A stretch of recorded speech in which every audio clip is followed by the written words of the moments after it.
Hello and welcome to the Hooked On podcast, the How to Be Great podcast, where we've got another fantastic topic for you today. We're excited to be talking about it, but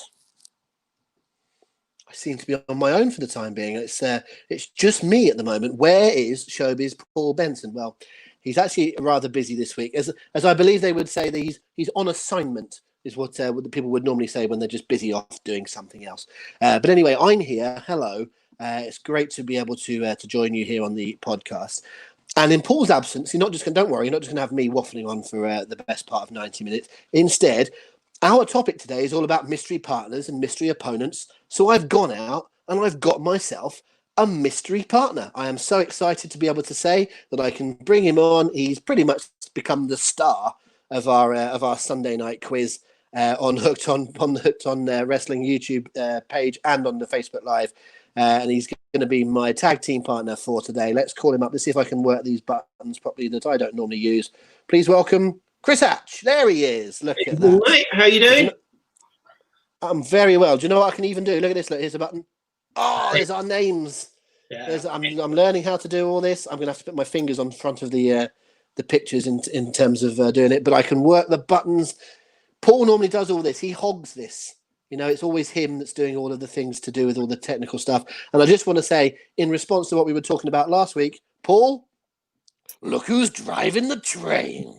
It's a little personal thing between us, but it means I get to press some buttons this week. Chris, how are you, mate? It's good to see you. Extremely good, mate. Absolute pleasure to be here as the shorter, less Greg Davis-looking partner for you this evening. See, I'm so glad you've said that. He does look like him, doesn't he? He really does, yeah. I've said it for years. I say that all the time. No one ever seems to agree with me. He poo-poos it. I don't think he looks like Greg. He doesn't look like Craig David. He certainly doesn't look like Greg Davis. I think he looks like he could feasibly be Greg Davis's son or nephew or something. Yes. That's what I would do. If I was out with him, I'd go, by the way, this guy, he's Greg Davis's nephew. And I think it's plausible. I think people would look at him and go, oh, yeah, I think he is actually. Yeah, not in height, but he would need to grow into being Greg Davis. I get that, yeah. Yeah. Anyway, well, he might be, Paul Benson might be that kind of taskmaster. You might be more the Kevin Sullivan type, I don't know. But it's good to have you here. And I just want to, very quickly, to anyone that's not familiar with your work, hopefully people do know you from, at the very least, our Sunday night quizzes these days, where you're the referee, although referees are meant to be off in the background and not stealing our thunder, but we are dropping you in the shit most weeks and then you outshine us, so it's our fault, our hubris, as it were. But you do a lot around British wrestling. You do all sorts. So in a very, very quick, sell yourself to the audience, just in case they don't know you. Give us a bit of a rundown of what you get up to. Yeah, so I mean, to keep it as quick as possible, I've been around British wrestling for about 2 decades now, doing various things, reporting on shows, writing as part of what I do, which is how I'm initially involved with Hooked On Wrestling, but I also referee shows, I MC shows. People have said I do everything other than wrestle, which is probably a good thing because I don't think anyone needs the sight of me in Lycra. But yeah, so I've done some amazing things with shows. I've gone abroad with wrestling. And as a fan, probably since about 97, 98 was when I first got into it, went to my first show in 99 and yeah, just all moved on from there. Fantastic. Well, it's great to have you as part of not only the Hooked On team, but also, as I said, the Sunday night quizzes. And it's something I often plug quite early in this chat on the podcast. And for those of you that are watching on YouTube Live, this particular broadcast, or on the YouTube channel after it's been uploaded, I should say, you're only a couple of clicks away from seeing the Sunday night quizzes. So if you've not seen them so far, they're very, very good fun. They do go on a bit. It's only 20 questions, and it does last about an hour and a half. But it's great entertainment, great fun. Something that's really worth joining us live. So every Sunday night, 8 p.m. For that on Facebook Live and on YouTube Live.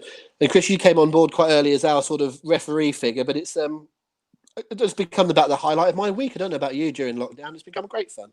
Yeah, I mean, that was the thing. What am I going to do on a Friday night during lockdown? And now it's literally taken away from me. I thought, do I want to go out now? No, I wouldn't want to go out on Sunday nights. I'm absolutely loving sitting in. I think it shows through that us three are having such good fun producing the quiz, as well as the reactions we're getting in all the comments and obviously the people who are entering. And I won't say 50-50, but it's about entering the quiz, but it's about just having a laugh on your Sunday evening as well. I always say I'd rather people went away saying that was great fun, but the quiz was rubbish, than saying really great quiz, but it dragged a bit. Hopefully we hit a good balance of the two. And yeah, so as I say, join us on a Sunday night, 8 o'clock. As Chris said there to begin with, Friday. We started on a Friday, we moved it to Sunday because we thought it'd be a better night generally, and I think it's proven so. So we'd love you to come and join us either via watching the highlights later on, or by watching the quiz live, where you can join in.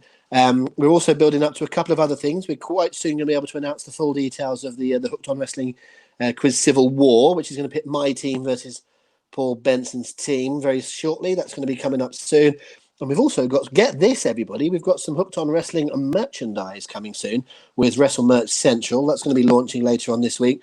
And we might be able to give a few things away in the quiz in the upcoming weeks because of that as well. We had a few things to give away the other week on our special Undertaker week as well. So there's plenty of stuff that you can be doing and getting involved with us in different ways.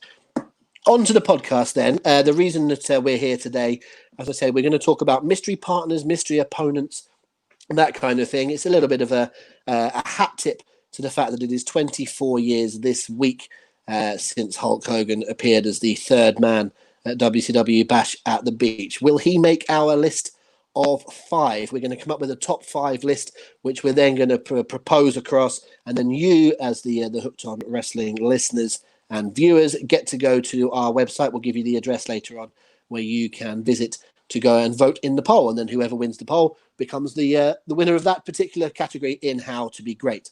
Last week, we discussed the best wrestler/non-wrestler combo. It was a bit of a tricky one to get across what we meant, but once we did, we were flying. We had lots of different choices. It was quite hard work narrowing it down to a top 5, but narrow it down we did, put across to a top 5 we did, and then it went out to the voting. Normally at this point, Paul would give us the rundown on this one, but Chris is going to fill his shoes more than admirably. You have access to the figures. I don't, so I'm looking forward to finding out the winner. I'm going to very strangely look off to my side because that's where all information must come from. In 5th place on last week's vote is Triple H and China. Then joint 3rd come Brock Lesnar and Paul Heyman, and I think in a bit of a shock, Macho Man and Miss Elizabeth. Wow. Okay, that was my idea of the winner. But okay, carry on. So 2nd place goes to the Undertaker and Paul Bearer. Right. And what might surprise you even more is the victory is somewhat of a landslide for the Midnight Express and James E. Cornette. Well, I'm not disappointed. I mean, I think any of those 5 would have been worthy winners. I think it was a good list. I think it was a strong list that we managed to come up with last week. Plenty of big names or good names that didn't quite make it. I think I would have been happy with any of those winning. I could have made a case for them, but I think instinctively I would have gone Randy and Liz, and I think perhaps it was more that I thought that's what people would have gone with. Failing that, I thought they might have gone Taker, Paul Bearer. I'm kind of delighted that people have gone for Cornette and the Midnights, really, in terms of I thought perhaps some of our listeners and viewers might not be quite old enough. To be fair, I'm not quite old enough to remember them properly. It's more going back and looking at the network and things like that, and I've got huge amounts of time for them as an act. We make no judgments on what people are like these days, folks. That doesn't come into it. It's all about the acts themselves, and I would have absolutely no problem in them winning. I'm just surprised. I'm surprised that they've won. I'm also surprised it's a landslide. That's unbelievable. Yeah, I mean, it is like you say, full respect to everything they've done. I completely understand why they'd win a vote like this. Undertaker Paul Bearer was absolutely my vote. On my initial thoughts, maybe it's because they weren't together for as long in the run. I don't know, but yeah, I'm surprised, but pleasantly surprised as well. Yeah, listen. I think as Paul will probably tell you that most weeks he says to me, what's your pick? Who do you think is going to win? And I think I've been wrong more often than I've been right in terms of not what I think should win, but in terms of what I think people will say. So yeah, very cool. Jim Cornette and the Midnight Express go into our list amongst our winners in our little mini Hall of Fame on the How to Be Great podcast. Right, now the job, Chris Hatch, is to decide ourselves who is going to be the top 5 for this week.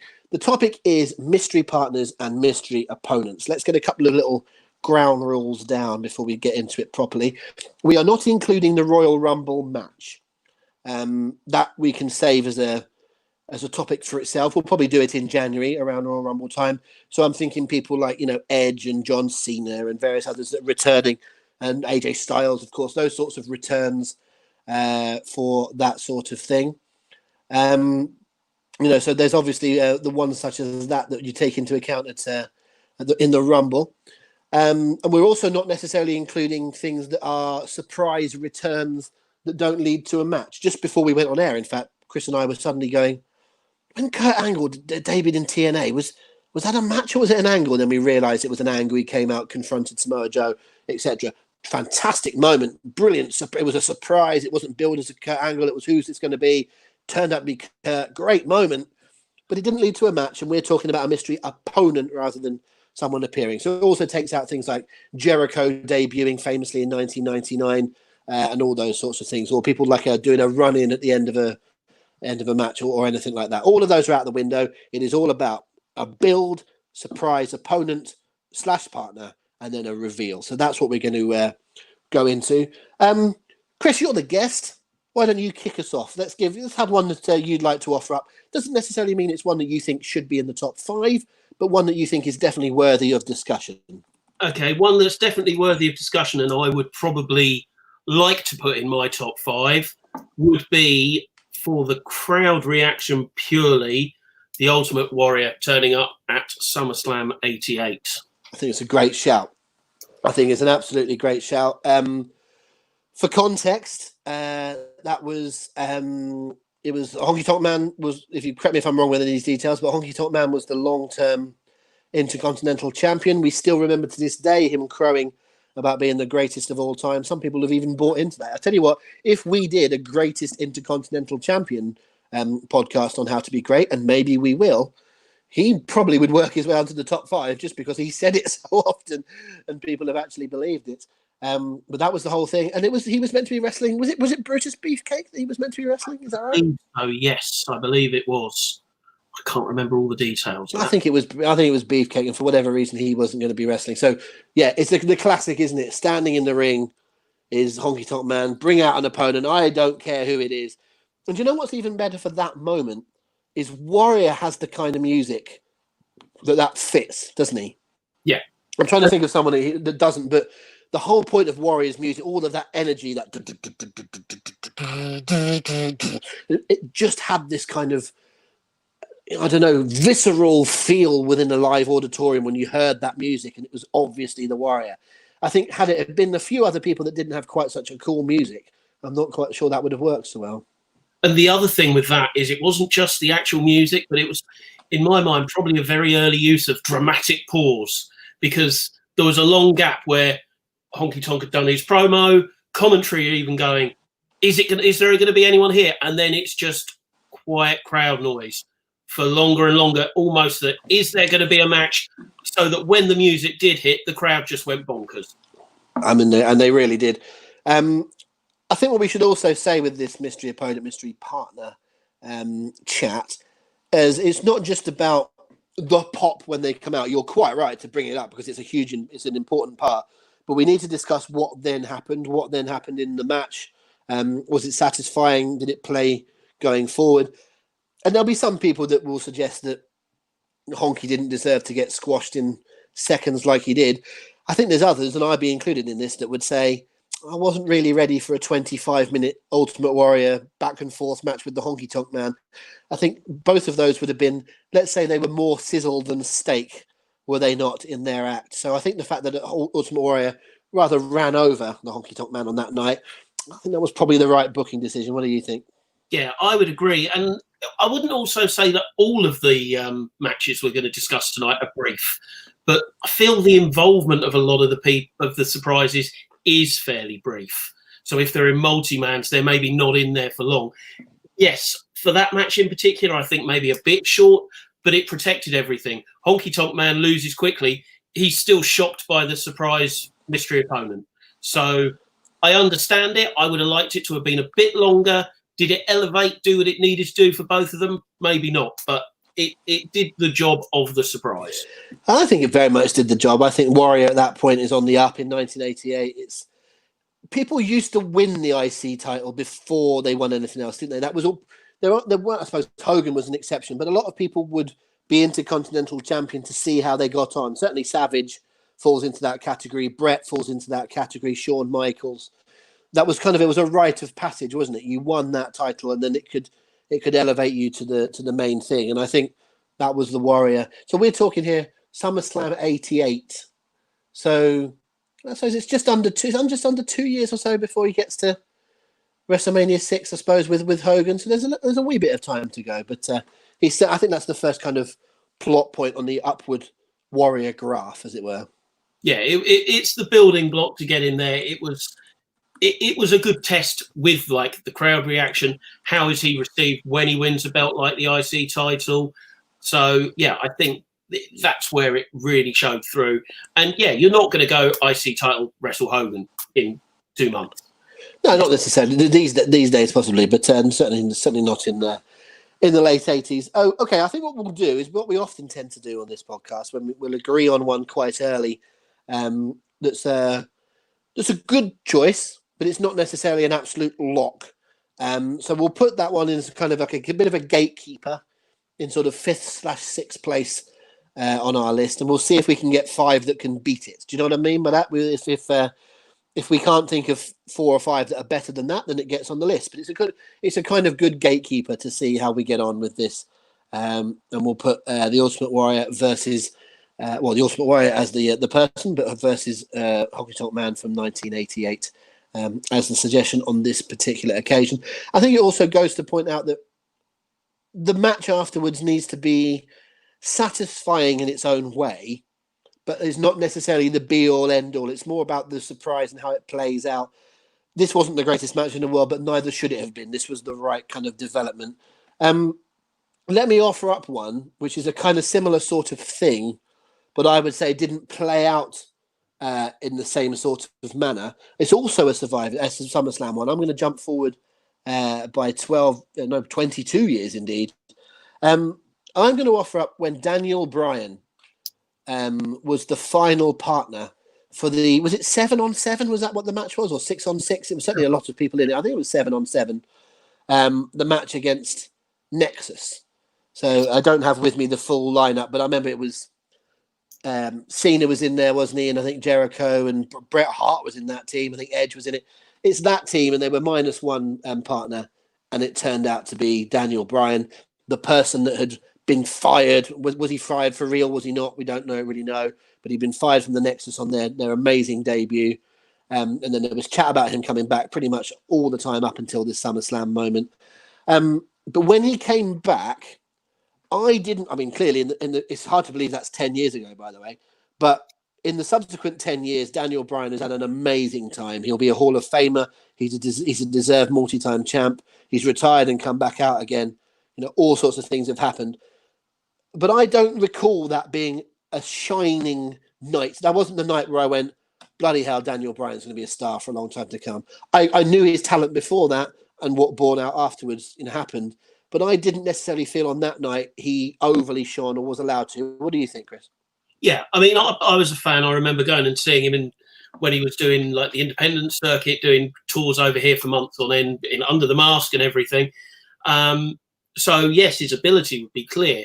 That night in particular, it was to me a bit more of an underwhelming surprise, and also then his involvement in the match. He did the commentary put it over that he's there, he's part of this team, he knows Nexus really well. And then he does a bit of tech at the opening of the match, and then he stands on the apron for 8/10 of the rest of the contest. And that just felt like a bit of a, he's there, let's mention it. Oh, no, he's not here anymore. We'll forget about him until the end of the match. And I don't think that was in a way to build that he was one of the last people in the match. I just think it was an oversight in how they could have built him into it. Yeah, I often thought that it was sometimes there is a disconnect sometimes between. I hate using any sort of term that collates the whole internet together, because as if we don't have different opinions. But when people talk about internet fans or smart fans or whatever it might be, the term that people use, I do agree that sometimes there's a wee bit of a bubble that we live in, or some people live in, and don't really understand the broader texture of things. I think Roman Reigns is a great example of that. Oh, we hate Roman Reigns. It's like, most people actually like him. They just happen to not be on the web message boards. But I think Daniel Bryan was possibly an example of that, where there was so much build to that online, so much chat. Oh, it could be Daniel Bryan. When it actually happened, as I recall, I might be wrong, I haven't watched it for a long time, but as I recall, John Cena says, "My final partner is Daniel Bryan." The crowd goes, "Hooray!" Because up until that point, Daniel Bryan was the guy that was the sidekick of The Miz on NXT, and then had spent one night on, as part of the Nexus along. He was just as important as Michael Tarver, and then suddenly he goes away. So as far as the audience are concerned, who is this guy? If you know the American Dragon, if you know Bryan Danielson, if you know your wrestling, this guy was legitimately one of the best in the world. And indeed, that was the chant, wasn't it? Best in the world. Long before CM Punk was doing it or Jericho was doing it, Daniel Bryan was best in the world. Or Bryan Danielson, I should say. But I've always felt that just for whatever reason, it didn't really click. It feels like the kind of thing that should have been bigger than it was. And maybe they didn't even sell it. Even John Cena selling it, I kind of feel like he went, "My final partner is Daniel Bryan." I'm like, sell it a bit, man. Yeah, see, I may or may not have watched this back yesterday just to make sure I'd watched it properly. That's professionalism, mate. Don't apologise for it. And the strange thing with this one as well is that The Miz has said, "I might or might not be your mystery partner. I'll decide on the night of the show." So then his music plays. People go, "Oh, it's going to be The Miz, who we all expected." Then John Cena stops him and says, "No, we weren't going to rely on you as the person on the night of the show to make the decision. We've taken the decision out of your hands and got the guy that you mentored in NXT." And it just felt, a bit disjointed is the only way I can put it. It felt sort of a bit more forced on us rather than this natural flow of what happened.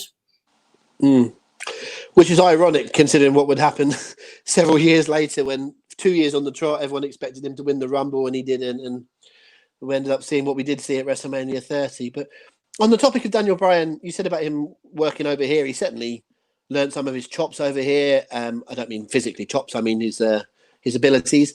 William Regal is clearly one of his biggest idols, mentors, etc. So there's the UK, England in particular, has got a lot to. I was going to say a lot to answer for, but that sounds negative. But a lot to have credit for in terms of the development of Daniel Bryan. Someone who you've come across at all, working with or watching up and close? Yeah, I mean, I used to go to a lot of all-star shows, and that was his main bread and butter because they were out 5 nights a week, most weeks of the year. So he could come over, and he would have that as his base. The first time that's the Butlin sort of thing, the Dixon Butlin shows, yeah. Butlins, but they also used to run hall shows. My first show was sort of an all-star joint show at Southampton Guildhall, so venues like that. But the first time I ref Daniel Bryan once. Okay. And it was him and Doug Williams, so as you can imagine, great match. Oh, man alive, what a great match that is to be refereeing. The problem for me is that at the time I hadn't been keeping up on my Ring of Honor, where he'd started doing the "I've got till 5" referee. Right. So he turns around to me, shouts, "I've got till 5" referee. The crowd all cheer, and it takes me coming out afterwards and people going, "He just did that to you," and I'm like, "What's that?" So, and then I looked it up, and then I got what he was doing. So, and that was a lesson for me to. You don't always know what matches you're going to referee on a show. So, for example, I refereed Tracy Smothers in an 8-man tag on that show, but I turned up 10 minutes before and didn't know I was reffing that match. So, fantastic. Whereabouts was that? That was in Ware in Hertfordshire. So we nearly turned into an Abbott and Costello routine. Yeah, it was in Ware. That might be why I made the point of saying Hertfordshire before you got the jump. But But who was on first? Well, this is the only problem. This was bad enough on Sunday with the jokes. I don't need more of them on my web. Far be it from me to recycle jokes from the 1950s, but I'll try where I can. Okay, so I don't think Daniel Bryan really gets in there. So let's. I'll tell you what we should do. Let's address it right at the top. It's the reason why we're here. It's the reason why we're having this particular chat on this particular week. It's Hogan. It's the third man. It's Bash at the Beach, WCW, 1996. And you can basically put all of your graphs onto this point. If this doesn't happen, does what happens over the next 3, 4, 5 years in the Monday Night War, does it all go off the way it goes off? We can talk about the actual portrayal in just a minute about how it actually happened, but in terms of being something that had such magnitude across the wrestling world, we would be remiss not to chat about this, wouldn't we? Absolutely. It is the cornerstone of what happened. I personally do think they still would have got there. They still would have got to where they got over the next couple of years, but it would have taken a lot more time. This is a boom, there's the impact. It was absolutely superb. I think in terms of the booking of the NWO, this will be another topic for another day to go deep into the NWO, but I think it had to be someone big and someone credible. There's often chat that it could have been Sting that could have turned on WCW, possibly. It could have been Savage, someone else would have been in the match and Savage came out later and he turned and whatever. All those things are plausible, but I think it had to be someone on the big name of someone like Hogan or a different debuter. Had they managed to get Bret Hart or whatever, I think it had to be someone huge. It had to be someone of a massive magnitude. I'm not for a second saying this was a comparable angle, but I always felt one of the better things during the Hogan Bischoff era in TNA that they did was the Aces and Eights thing. I rather enjoyed the Aces and Eights angle, such as it was for a long time. And I'm not necessarily putting the boot into any of these individuals. They might be nice people. They might be good wrestlers. They might have gone on to other things. But when they started revealing the gang members, and it was Garrett Bischoff and Wes Briscoe and Mike Knox, known as Nux, and Doc Gallows, and even D'Lo Brown, who's well respected but had been retired by then, with the exception of Bully Ray, it was letdown after letdown after letdown in that group. Even when they did the whole Ken Anderson thing, I don't think it really worked. I love that angle in TNA, but the reveals were letdowns. The fact is that in everything they did with the NWO, the hits just kept on coming, at least for the first 3 or 4. The fact that it was Hall, then Nash, then Hogan, and even to an extent, DiBiase and X-Pac and Shawn Morton, they just seemed to hit the heights, didn't they, for that short amount of time at the start? And I just feel that you're right. I think it would have been a substantial angle. I think it still would have done a lot. But I think had it not been Hogan, I struggle to see who else they could have possibly have made that resonance across the wrestling world at that point. Yeah, I would agree in that sense. I think that you couldn't have sent another good guy out there to get that reaction. The whose side is he on? You couldn't have sent another good guy out on that night. Another night, building to what they built, maybe they could do something. But on that particular night, Hogan was the only level of good guy to make that complete 180 that made it make sense. And I think the fact that these days we start to read into things, and so they start to become double, triple, quadruple, double, triple, quadruple bluffs. That's easy for me to say. As we start to read into it. But this is, if you strip out any sort of knowledge of the inner workings of wrestling, the only equivalent really of Hogan turning on WCW at that point really would be John Cena turning on WWE, wouldn't it? If there was some big match and Cena turned up and it was Cena that, I suppose you could argue that when Austin turned on WWF in the whole invasion thing, but that was a bit of a disaster. So it's hard to replicate what they did with Hogan. And you just mentioned there, didn't you, the point of Bobby Heenan on commentary did say, but whose side is he on? Now, that's a much discussed piece, much discussed phrase. And indeed, there is a piece on the Hooked on Wrestling website at the moment, which came up this week, in which you can read all about that. I'm not going to steal the thunder. If you want to go and read that, it is up there. There's plenty of chat about that specific moment and indeed that specific turn of phrase. But I think that was partially because I don't think Heenan had been included in. I don't think anyone had been included in that Hogan was the third man and was going to turn that way. But it was the plausibility, wasn't it? You just said about there being a pop in the audience. I don't think that live crowd went, here comes Hogan. He's going to turn. Because we weren't used to those sorts of turns in 1996. It was the perfect moment with the perfect person, was it not? Yeah, and certainly not from Hogan, and certainly not when your face team was a member down anyway. So everyone you had the instant assumption he's going to go and join Sting. That's the way you would think it through, and you wouldn't be used to, hang on, what does he do? Whether the actual leg drop had the impact when he did it, I'm not sure, but the overall effect as it went on was the main part of it.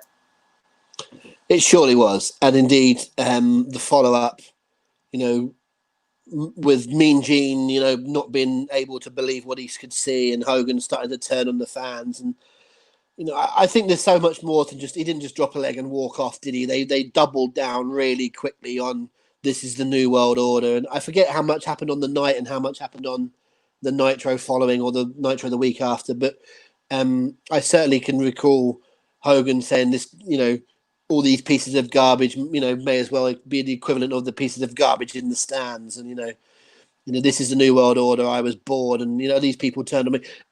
You just never thought you'd see Hulk Hogan saying these things. He was the ultimate babyface forever. Although, right enough, that's the narrative. There's actually if you go back about 14 months before Bash at the Beach, there was a time where Hogan started wearing black and started being a little bit tweenery. And then he went back to the red and yellow when it wasn't really working. So they did actually trial it just before, and it didn't really work. But in this context, it was absolutely perfect. I think we can put this into our 5, can't we, Chris? I can't see 5 things beating this. Can you? Yeah, I think that's a banker. It's going to be near the top of the list, if not the top for a lot of people. I don't see any way it can be left out. No, I think it'll be a very big chance of winning next week. Okay, back to you. Let's put the ball back firmly into your court. Let's have another one from the mind of Hatch. Okay, so personal one here that I think could be on the levels of Warrior being like the benchmark, but I'd hope would be in there, is Yokozuna at WrestleMania 11. Okay. I think that's very much a classic of the genre in terms of perhaps it's an age where a lot of us whisper our ages quietly. I never would pursue anyone to say how old they are, but I'm 36, so that's WrestleMania 11? Did you say? Yeah. So so I'm 11 years old around then. So it's absolutely formative for me. To me, that's the kind of thing that I remember very distinctly. The match was billed as a mystery partner. Who's it going to be? I'm not sitting on the internet having it spoiled for me. I'm waiting to see. I even think little things about that build. I can remember King, Jerry Lawler on commentary saying, "I know who it is, but I'm not going to tell you," and all this kind of thing. And then when Owen goes, "He's beat my brother Brett, Yokozuna," and even Lawler on commentary goes, "Yes!" And it's a great moment. It's perfectly done. It's the kind of person I don't think was necessarily expected, but once he comes out, you go, "That is exactly what Owen Hart would do." If you go into, again, using kayfabe, Owen Hart was a nasty, sniveling, horrible heel that couldn't fend for himself, was jealous that his brother was better than him, so he had to try and take little sneaky tricks and whatever. And that's exactly the kind of thing that he would do. He would get someone bigger than him and better than him to help him win something, and it worked. I just think it's a textbook example of how to do it. Yeah, and the fact that Yokozuna at this point was towards the end of his career, but could still come in and do an awful lot and get an awfully big reaction from a crowd. The thing I found strange with it is a lot of these ones, the last person to enter the ring is your mystery person. Here, Owen comes out before the Smoking Guns come out and brings Yokozuna to the ring, and they actually interview Smoking Guns. That's right, yeah. Which just seems a very strange way round of doing it, but seemed to work really well on that occasion. That's a good point. I'd never really thought about that. But yeah, you're right, because I can now picture them being interviewed backstage before they came out, and Vince saying, what do you think? And they went, "Oh, well, we came up with a lot of people, but we didn't think about Yokozuna." That's a good point. I've not really thought about that. That's a sort of interesting. I don't know how to sort of take it, but it's certainly an interesting differential. I don't feel that they do that now. In terms of Yoko's career, I'm just trying to work back. So would it have been the last time we'd seen him before that was losing to Taker at the previous year's Summer Survivor Series. Would that be the last time we saw him? Definitely a long gap between when we'd seen him, and I don't think he was around for particularly long after that either. No, I'm just trying to go back. So that's the 94 Survivor Series, isn't it? The whole Chuck Norris thing. Yeah. Loses to Taker. He's certainly not at the 95 Rumble. So this is obviously the comeback after being out since November. So he's been out for about 6 months. So I think that's also something to factor in with the whole mystery partner, is that if someone wrestles, a 22-minute match on Raw on Monday night, and then there's the mystery partner on the following week SmackDown, or there is on the following pay-per-view, doesn't feel quite the same, does it? But the fact that someone's been away for a wee while and then comes back, whether they were with another company, whether they were having a sabbatical, I assume this is around the time when they were sending Yoko away to try and get Slim, and it didn't work. But the other thing that's quite smart about it is they've kind of done all they could with Yoko in terms of being a main eventer, hadn't they? They've done the thing with Brett, they've done the thing with Hogan, they've done the thing with Taker. In terms of one-on-one main events, there's only so much you can get out of. I'm sorry to say this, folks, this is not me being horrible, but out of a big fat guy, there's only so much you can get out of him. So to put him in a team to lessen the amount of work that he has to do, but try and keep his impact, smart move. Yeah, I mean, in that match, he still did enough. That's the whole point of someone that size coming in and doing a few things, taking a bump occasionally to make it mean something. The story I'll say with me is my first show I ever went to live was a show at Southampton Guildhall, and I went because Yokozuna was on the card. And it was the first time I'd seen a WWE star advertised to come to a venue round the corner from me. And unfortunately, the lasting memory for me of that was everyone else at the meet and greet had one seat. He had two, one for each arse cheek. So, but it shows the reach he had as well, that he could come over on tour. I think that was 98 or 99. And he could come on tour over here.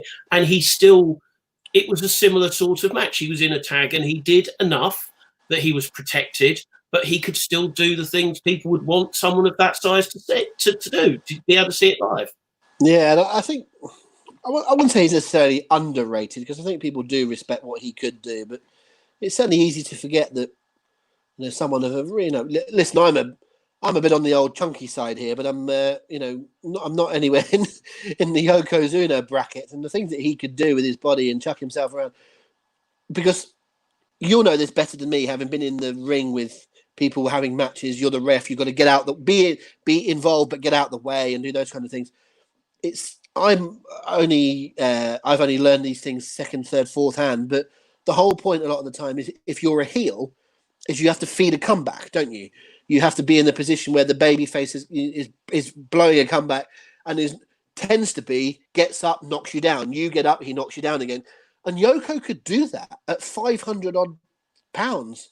Could take a bump, roll over, get up, take another bump, roll. Like, okay, you don't want him doing that all the time, because obviously that takes away the point of his size. But he was able to take bumps and feed and do the right sort of things that heels have to do, and that shouldn't be sniffed at. That's an important part of being that kind of figure, isn't it?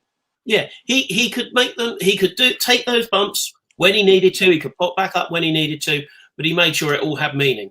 One of the in my mind, one of the best things a bad guy can do is how quick, after they've taken one shot, can they be there again?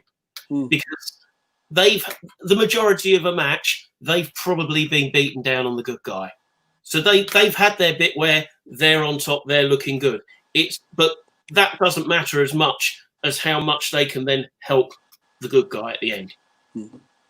Yeah, I mean, that's a topic we could go into a bit deeper on another day. There's certainly a few people over the years where I've seen that have had good characters as a heel, but their working style in the ring doesn't necessarily fit. I always felt that Yoko did a brilliant job of fulfilling exactly what that monster heel should be. In terms of what we're talking about, the surprise entrant, I think he's, like I said, it's almost textbook. It's the one that we might say is the most by the book, advertised on TV, advertised on those sort of live event center things, or like, the pay-per-view pop-ups and the shows that people like Mean Gene or Sean Mooney would do, build up to the show, And as what tends to happen, I don't know if we'll do a proper count on this, but the mystery partner opponent usually wins, don't they? It normally makes sense if they come back and they win. I'm not sure how many of these examples we're going to have where they don't actually win the match. Yeah, I think you're right. I think the majority do. And if they don't, it's to protect them for something else. Yeah. It is, right. Okay, so I think I'm certainly going to put that next to Warrior on my list as a very probable top 5, but then we've already got 3 good ones and there's a few good ones to come. So while we're just on the subject of Yokozuna, I did just note down, and I don't think this would really count, but in terms of a mystery opponent, we didn't necessarily say it had to be an actual credible regulation match. What about Lex Luger stepping off the helicopter on the USS Intrepid and slamming Yokozuna? Is Lex Luger a mystery opponent? I mean, yeah, it wasn't a full match. It was a body slam challenge, but it's still it's 50-50. It really is 50-50. I'd be leaning against it, but you've brought it up for a reason. No, I think even to be fair, I think even if we included it, I think we'd be able to come up with enough that are better. Because ultimately, where did that really lead? Yeah, it led to the Lex Express, which is mocked, and it led to the SummerSlam match, which was, a bit ludicrous in terms of the celebration of Lex winning, but not actually winning the belt. And I feel sorry for Lex because he's kind of branded this kind of the nearly guy. But I said it more for cheek than I did for meaning it. But if we were doing a top 10, I might sneak it in. Yeah, I think when you say the nearly guy, I think nearly is a bit too close for what he'd get to the top 5 of this list. Yeah, I think so. So we'll let me just note that one off. I have one other thing on here, which is that falls into a similar sort of category, as in, does it really count? I'll talk about the thing as a whole, because there might be a couple of other things that we bring into it. The John Cena US title open challenge, I think, is one of the best things that John Cena's ever done. I think it lent credibility to that belt. I think it was the first. I think there were lots of people that understood wrestling who by this point knew that John Cena was really good in the ring, but there were still some unbelievers. I think this series of matches every single week, it was the highlight of Raw every week. And, it showed Cena is a great wrestler. I don't care what anyone says. John Cena is a great wrestler. He might need a good dance partner sometimes, but he's still a great wrestler. And I absolutely adored that US Open Challenge. Now, I've got something in my mind, but I'm going to spunk it yet. I want to go to you. When I say about the US Open Challenge, who do you think of? Who would be some of the names that you would offer to me? Because I know that I had one in my mind, and actually I've fallen a bit short because I've double checked it. But I want to see what you say. You have caught me on an absolute blank on this one, mate. You've caught me on a blank. Okay, well, I'll tell you what I can remember then. So the first person that I came to was Kevin Owens. To me, the best thing that came out of the US Open Challenge was Kevin Owens. I thought the matches that Owens and Cena had, they had 2 or 3, they went back and forth. I thought that they made Kevin Owens absolutely out of the gate with that. However, when I went and double checked, Owens does answer the US Open Challenge, but it doesn't lead to a match. They have a bit of a fight, but it's not a match. And that they go on later to have matches, and they're excellent, but it's not an actual match at the point of the mystery, because obviously every week it was a mystery. I do also remember a fabulous match with Sami Zayn, a fabulous match with Antonio Cesaro. I absolutely adored the Cena US Open Challenge, but I'm not sure I can distill it down to one particular thing. I came into this thinking Cena versus Kevin Owens might make my list, but I don't think I can use it, can I, if it's not a real match? Yeah, it's more of a genre of matches than specific matches. And if that one wasn't a match that night, then however much, again, Kevin Owens, huge fan, but I just don't think it can get in there. Okay, we'll leave it at that. We don't need to belabor the point, but I will say I absolutely adored that whole thing. And then there's a couple of things we can take these back in a couple of steps here. Okay, so let's stay with Cena, and we'll talk about his debut. He was a mystery opponent. It was a Kurt Angle open challenge. And John Cena answered that challenge. You might remember the whole, what do you offer? I offer ruthless aggression. Vince had just been talking about that. And Cena was a made man almost from the start, wrestling Kurt Angle. I think Kurt beat him, didn't he? But Cena was believable. I think there was a backstage segment where even Undertaker sort of patted him on the back. They made Cena from day one.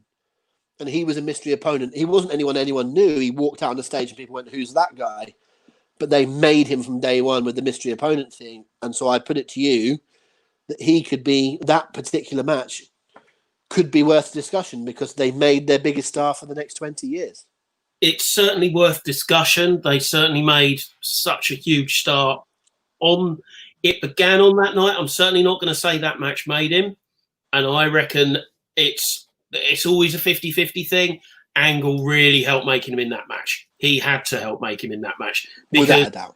To walk out on TV in a match like that, you need someone experienced in there. And I think that match probably helped elevate Angle as well, because it showed he could work with someone a bit fresher, a bit newer to the business. I'll give you that. I reckon that could go in there. Okay. I want to keep on moving backwards. Let's go another step back. Again, with someone, so we've seen Owens or whoever, debut against Cena. We've seen Cena debut against Angle. What about someone else that debuted against Kurt Angle? Royal Rumble 2000.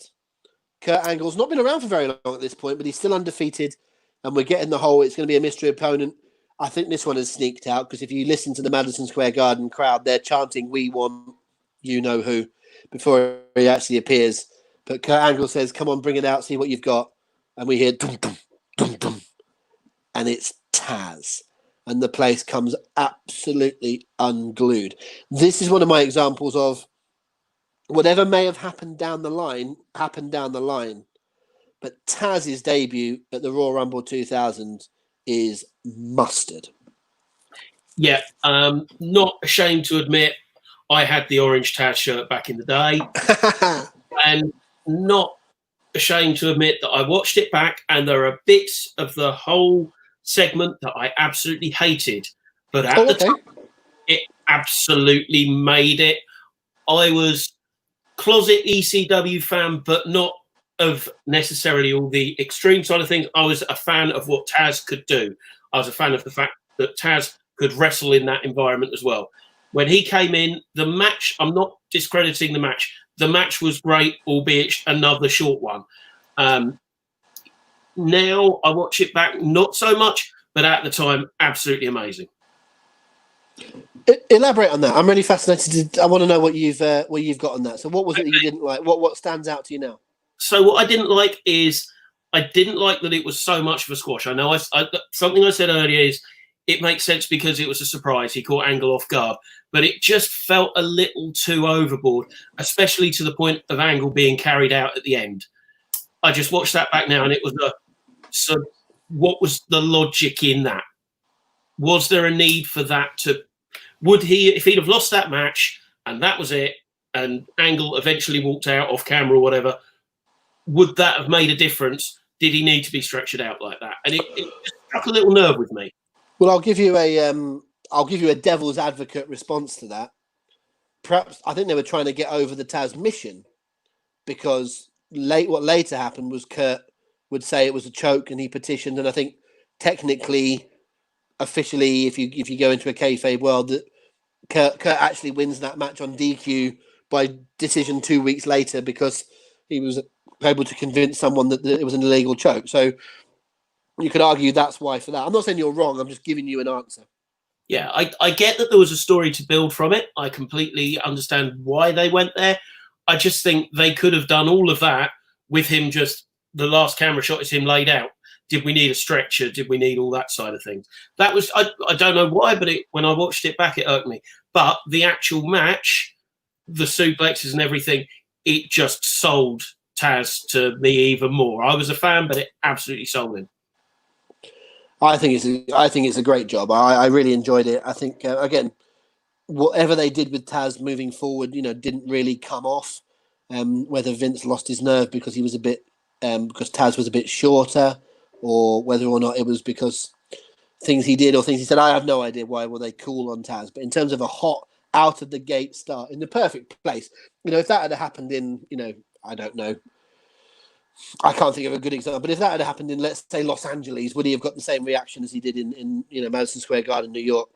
I think that was important, hot out of the gate. But again, I think it's one of those. I would kind of put this alongside the Yokozuna one for me as being a real into the pay-per-view. It was billed as a mystery opponent. Someone came out. They got the reaction. They won. Obviously, there's a difference between a babyface mystery opponent and a heel mystery opponent. But in terms of the reaction on whatever level, both of them kind of worked and pushed through. I will offer one more. Sorry, go on. I think you were going to say something. Two other points I'd make with that match. One is it was, I believe, either the opening match or very early on in the card. I think it was the first match. Yeah, which a lot of these, that's later on in the show, you have the mystery. You have a load of matches so that then the suspense maintains around the mystery. Did that make a difference to it? And also, did it make a difference being in Madison Square Garden where the camera is facing straight on? Did that make a difference? You could see him walking towards the ring, walking towards Angle. Very possibly. Sidebar for that. I always loved that. How did you feel about that? I loved Madison Square Garden shows. I even remember being disappointed when it was Madison Square Garden for WrestleMania 20 and they didn't have the walkway in front. They had it off to the side, didn't they? Or maybe perhaps they switched the camera around, but I don't think they did. I think they just built a different walkway. I used to love that particularly for Royal Rumbles when someone new would come out directly towards you. I loved that Madison Square Garden walkway. I don't know why. Yeah, there's no logical explanation why it should have more impact because camera you're watching on TV through a camera. The camera's a camera. It's always in the same place. But being able to see it straight on just made such a huge difference. And you're right, the disappointment when you knew it was Madison Square Garden and you went, hang on, why is the camera not there? It's over there. Yeah, it just felt wrong somehow. It shouldn't be a major difference to how you enjoy a wrestling show, but it is. Yeah, just little tiny things like WrestleMania 10, for example. When the baby faces come out to celebrate with Brett at the end, and you can see them all coming down the aisleway, or when The Rock comes out to help Foley at later on in that Royal Rumble 2000. There's just little things about it that I've always liked. Anyway, we're not doing how to be great at walkways. We're doing how to be great at mystery opponents. And actually, it's not the only Taz one on record. Taz was a mystery opponent in one of the most strange matches ever, I think that's ever been happened, was where, as a WWF wrestler, Taz wrestled a WCW wrestler, Mike Awesome, for the ECW title. Now, I'm not necessarily saying this gets on the list because ECW, sorry ECW fans, but it's a small promotion in terms of, how we're balancing WWE, WCW, and even TNA and AEW and New Japan and whatever. But I always think it's a mad story that a WWF versus WCW match happened during the wars and it happened in an ECW ring. Yeah, I mean, it's absolutely mental that a match like that could happen. I think it's great that it could happen. It's great that it helps that company out. It helps. It doesn't hurt anyone doing something like that. It makes people talk. In terms of whether it makes the list, it's just not quite elevated enough. It's not in the limelight enough. It doesn't strike a chord like a Hogan, like a Yokozuna. I think you're right, and I think if we were allowed to, couple some of these things, them niche reference, but those of you that are familiar with the French horse racing betting markets, they tend to couple horses that are in the same ownership.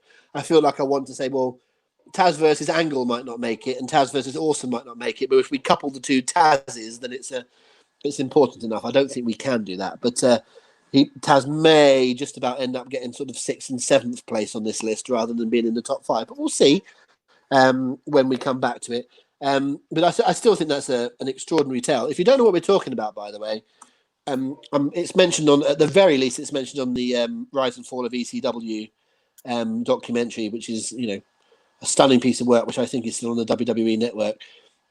If not, go and Google it, because basically Mike Awesome was ECW champion, jumped to WCW with the belt, and they managed to have him drop it to Taz, of all people who had already got the WWE. And I think didn't Taz have the ECW championship and wrestled Triple H on SmackDown?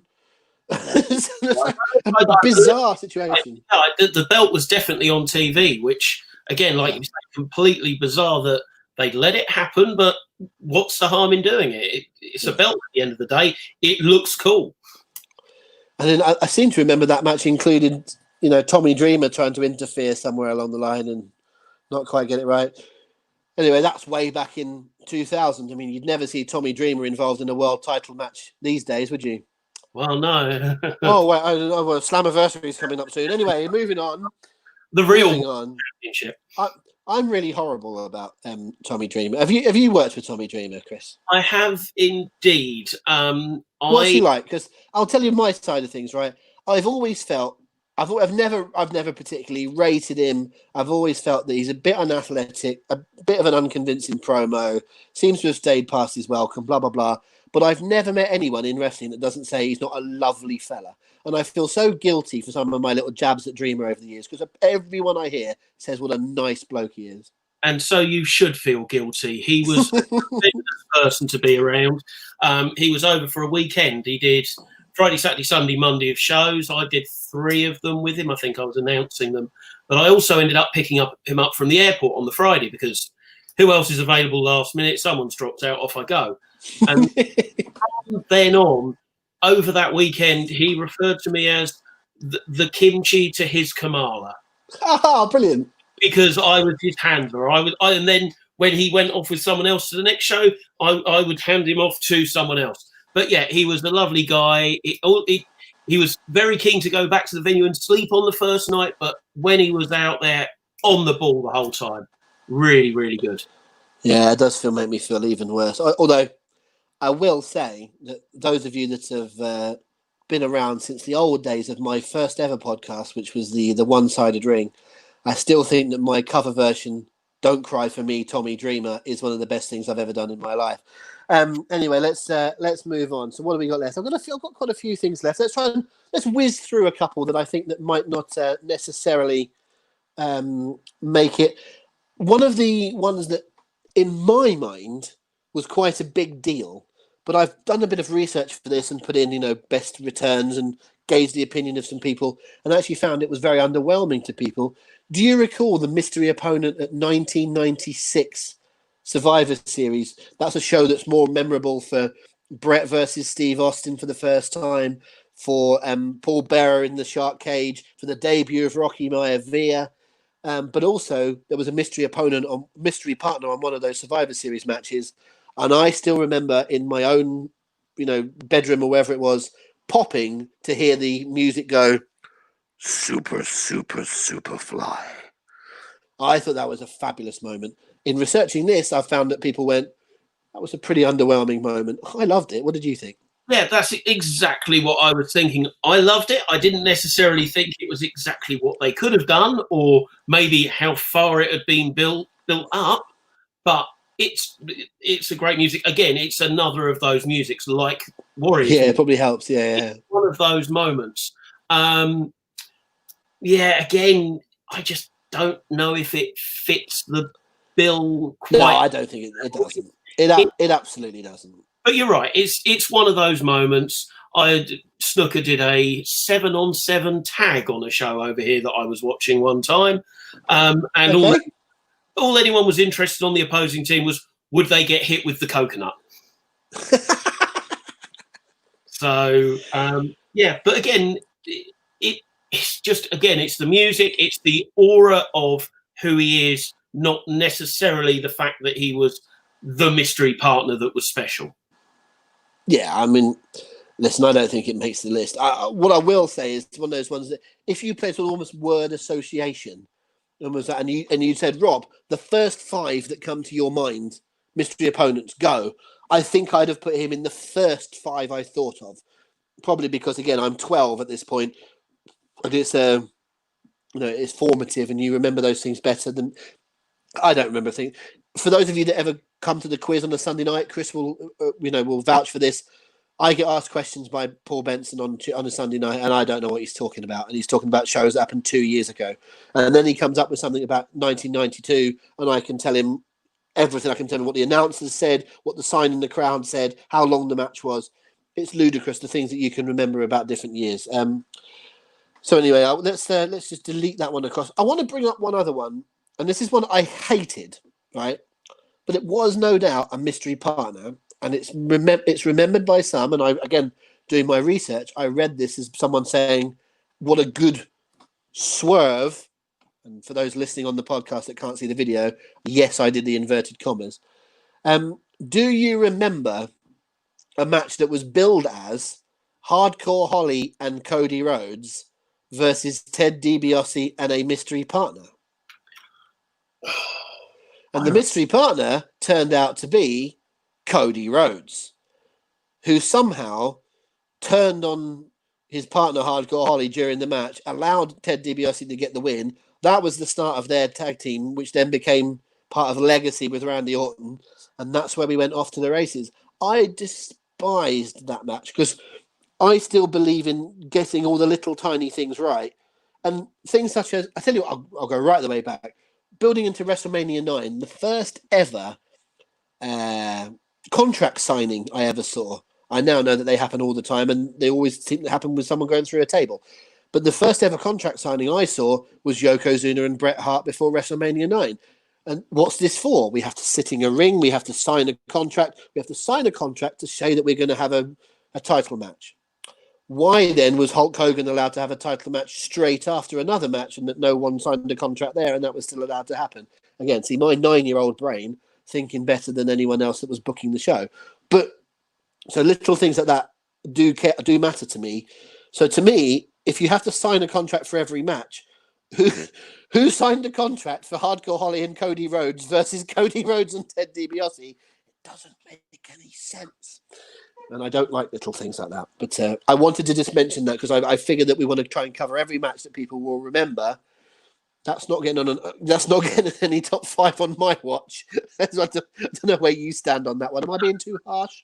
I'm probably not as offended by it as you are, but one of my favourite phrases, and this is nothing against anyone who's ever stepped in a ring, I know the effort they have to put in, but on the logic sense, wrestling isn't difficult. People make it difficult by doing weird things like you say, having contract signings and then having matches that don't revolve around a contract being signed. So I do get your point. I'm not as offended by that match potentially as you are, but the logic of someone turning within a match is always a bit iffy to get it absolutely right. I think they did a good job in that one, but it's still questionable and it still doesn't make the list. I think as far as that particular individual goes, I think I've never quite understood not understood, that's not the right phrase. I've never quite been on board with the zeitgeist that everyone else has. You know, the Cody that exists these days and is, the top man in his company, whatever. I preferred Dashing Cody Rhodes and I preferred Stardust, and I'm not afraid to say it. That's just my opinion. That's just the way I am built. Perhaps I'm too much of a WWE apologist, but I kind of liked those characters. Yeah, Stardust I was a huge fan of. I believe he doesn't do it now because of who he is and where he is and the position he's got. But he was, without wanting to be Stardust, he would acknowledge it in quite a few matches. And I think that shows that he knew it had hit a chord with people. So he had to reference it, but obviously he knows what he wanted to become and it is what he's able to do in AEW. I can tell just by looking at Chris that he thinks that I'm trying to engineer the same joke I did on Sunday about Cody and his surname and a reference to Back to the Future. I'm not going to do it. Thank you very much. I really want to. I really do want to, but I'm not going to do it. Right, I've got 4 left on my list. Okay, I think these are 4 that are important to talk about. And the first couple, especially, are ones that involve the reaction. You talked about it, about Warrior in particular. Sometimes you're not going to get that reaction because it's a heel, see Yokozuna. Sometimes you're not going to get that reaction because it's someone new, see the John Cena debut. But sometimes you get the most monstrous reaction, and that's really all that matters. You don't remember the match, you don't remember the outcome, you just remember the reaction. I'll start with the secondary one of the two that I'm going to mention first up. But it was still a huge reaction, and people might not believe that now because how things have changed and whatever. But I am going to say I can't remember where it was. I wish I remembered where it was because I feel like it was one of those arenas that the WWE does to a good degree, like the Target Center or the Barclays Center or what's the one in? Oh, yeah, what's I can't think, but one of the Staples Center, one of those sort of big arenas that they run from time to time. I think it was one of those. Battleground 2016. Sasha Banks is wrestling Charlotte Flair and I think Dana Brooke, and she brings out her mystery partner, and it's Bayley. And this is Bayley's debut on the main roster. And that crowd went mad. It is as big a reaction. I'm not being sexist on things. I'm often aware of the fact that we don't include a lot of female things on some of these polls. Unfortunately, it's the way that wrestling has been billed over the last 40, 50 years. That only over the last few years have the ladies been able to take their rightful place in some of these big time matches. And it's why I want to bring this one up, because the reaction that Bayley got for coming out and being Sasha's partner on that particular night was monstrous. I will admit to you, I don't remember the outcome of the match. I remember almost nothing about the match. I don't even think Bayley was around full time until another couple of months later when she was officially made a roster member. But that was her moment when she'd had a great run on NXT and she stepped up here. Do you recall the event I'm talking about? What are your feelings about her as a wrestler? Yeah. Over to you on that. I remember. I know the event you're talking about. I remember it. You are absolutely right on the crowd reaction, and it's one that would be up there for me to think about putting in the list purely based on that. It's also in the era when, although NXT was big, it wasn't. It was becoming its own entity, but maybe not quite there. So it did feel like a bigger jump to go from NXT to main roster. Whereas almost now you could almost see a bit of swapping backwards and forwards. This was a big one to see someone like Bayley suddenly be put on a full pay-per-view as a debut. You're not an NXT star anymore. You're a WWE roster member. And it's also the fact they could generate the knowledge of who she was within the company before her even debuting on a main show, if that makes sense. No, it does, and I'm fascinated by the Bayley story. I think it's an article to be written one day about how the Bayley story is really, really unique. I would go as far as to say, when they talk about the 4 horsewomen of NXT, and they mean Charlotte, Sasha, Bayley, and Becky, don't they? Essentially, as being the cornerstones, the pillars of NXT. I think all of them are good, right? I'm not saying any of them is not good. I think there's an argument to say that Bayley is the weakest of the 4 in the ring. Again, she's good, so it's not that she's bad; she's good. But I would put the other 3 probably ahead of her as being better wrestlers. But certainly in the NXT years, I would say she had the best character, and she had the one that resonated with the people. Her arc, her storyline, her character in NXT was wonderful. And it built up, and she kept falling short, and she kept falling short. And when she got there, I love that story. I love that baby face that doesn't quite get their story, and then they finally do. They've done it on the main roster many times with the men. I think Jeff Hardy, strikes me as being a similar sort of story where he couldn't quite get there, and then eventually he did. I love that story. I think it's just one you could go to time and time again. I feel for her in some ways that perhaps the best Bayley stories were done away from the bigger crowds. And I was certainly someone that said, they can't turn her heel. And actually, they've turned her heel, and she's done a wonderful job. I think she's a fabulous performer. I really, really do. Yep, I really rate her. I'm not as enamoured at the moment with what she's doing. I'm not saying I don't, that it's horrible. I'm not as enamoured as I was with her as a face. What I take is the 2 sides of what you've said there. It's not just the overarching baby face that nearly makes it, and you can buy into it over a long period of time. There's that side of her character, but there's also the initial character that each night makes a connection with a crowd. Doesn't matter whether you have a good or bad match, she could always make a connection with the crowd. And that's what wrestling's about. If you don't care, why bother? She made you care for her on that night. Would she win? And where does she go from here? That's a really good point. Let's pick your brains about this again, because this is the kind of thing that you would understand so well by being in the position that you've been in, particularly when you're refereeing, but emceeing as well. You will have been at shows where, let's say there's 200 people there, right? Now, some of those people will be diehards that go to the shows in that particular region, territory, call it what you will, quite a bit. But there'll be plenty of others who are WWE fans and are going to that particular show and that particular small venue because they've seen it's going to have, I don't know, Billy Gunn on the show, or Alberto Del Rio, or someone that they recognise as being an import that's been brought in. There's a big talk about imports and British guys and stuff on shows. That's a topic for another day. But you won't deny, I'm sure, that sometimes you can add 25% to your gate by advertising someone that used to be on WWE. If not more. If not more. And so that person comes through, and it doesn't have to be a great quote-unquote worker. It just needs to be someone that's famous. You talked about the first show you saw had Yokozuna on it. When you bring in those sorts of people, they've not been to a live small show before, and the first match, comes on, and I was going to pick two people off the top of my head, but I don't want to get the wrong people, but two people that fan has never seen before come out for the opening match.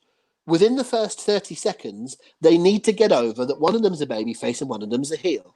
And there are techniques for doing it, aren't there? In terms of having upbeat music and slapping hands, or slow music and having a cocky walk to the ring.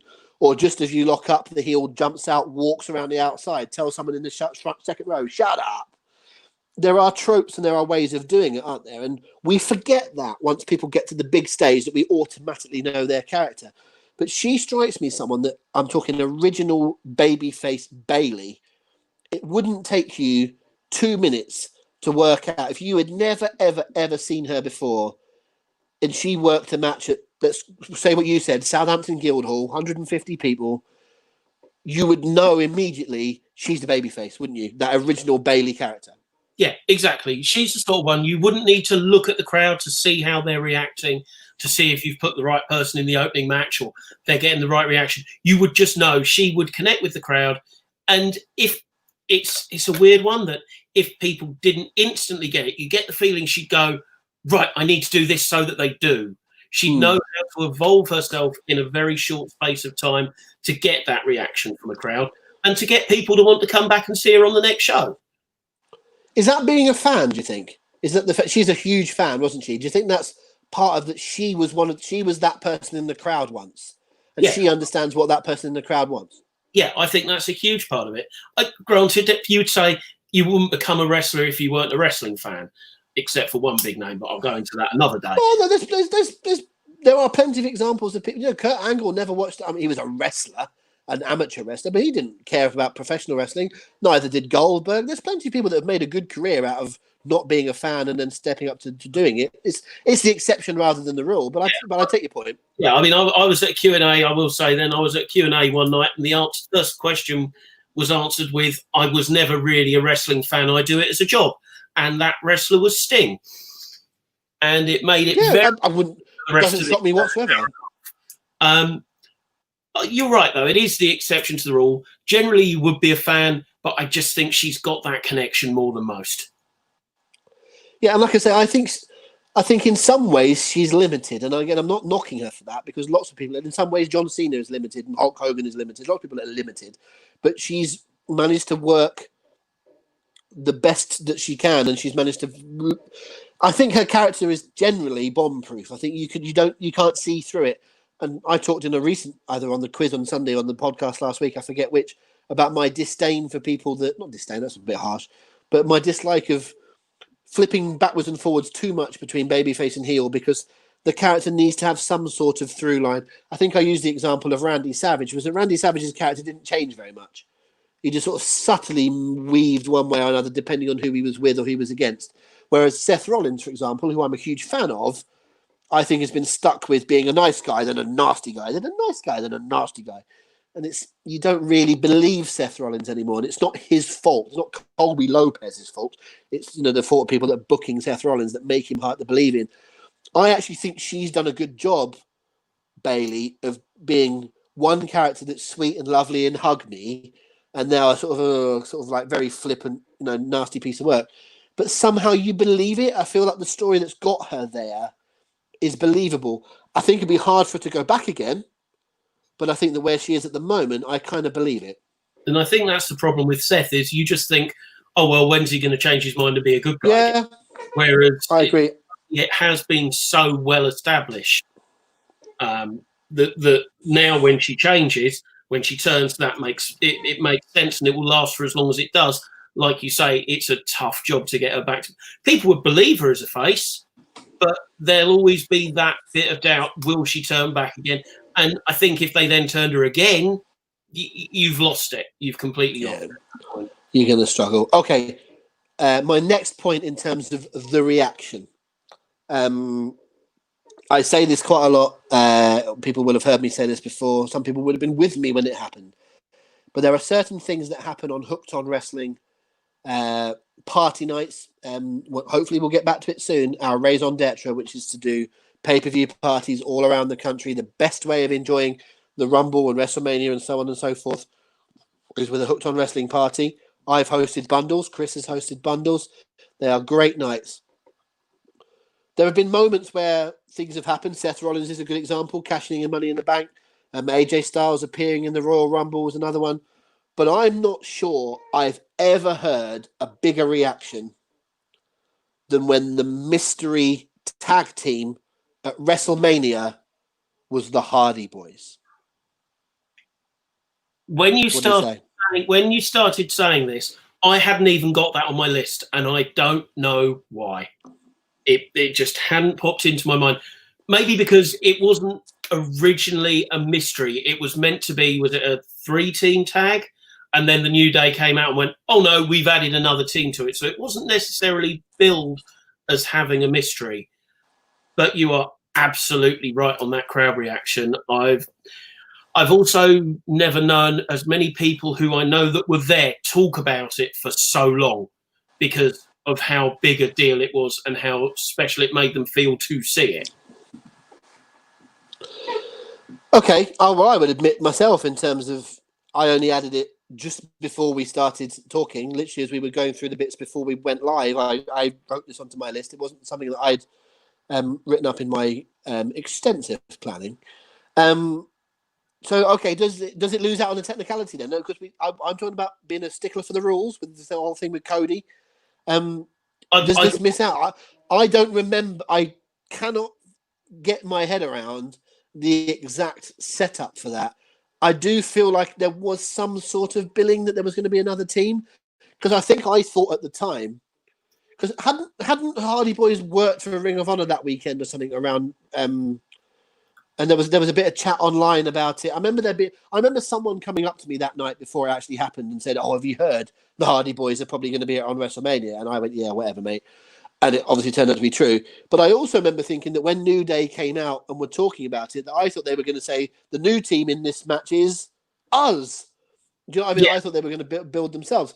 So what are we saying here? Are we saying that they were definitely not? Was it advertised as a mystery team, or what was the situation? Because we've got to be. I'm a stickler for the rules. Yeah, my personal memory of it is that it was meant to be a triple threat tag match, and that the New Day then went, it's no longer a triple threat.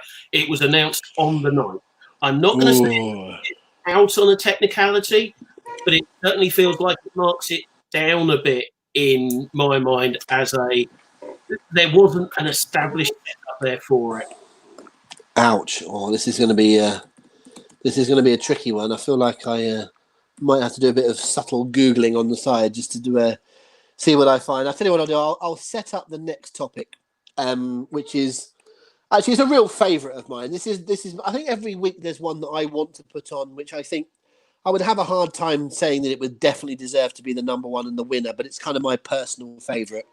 I haven't got the exact timeline of it, but it'll be somewhere around about 1997, I believe. Stone Cold Steve Austin was tag team champions with Shawn Michaels, and Shawn's away. Actually, that's not right. It must be 97. No, it could be 97. He's tag team champion with Shawn Michaels. Shawn's away. Austin is going ahead on his own. He's refusing help. He's trying to be his own man against Owen and Bulldog, I think it was.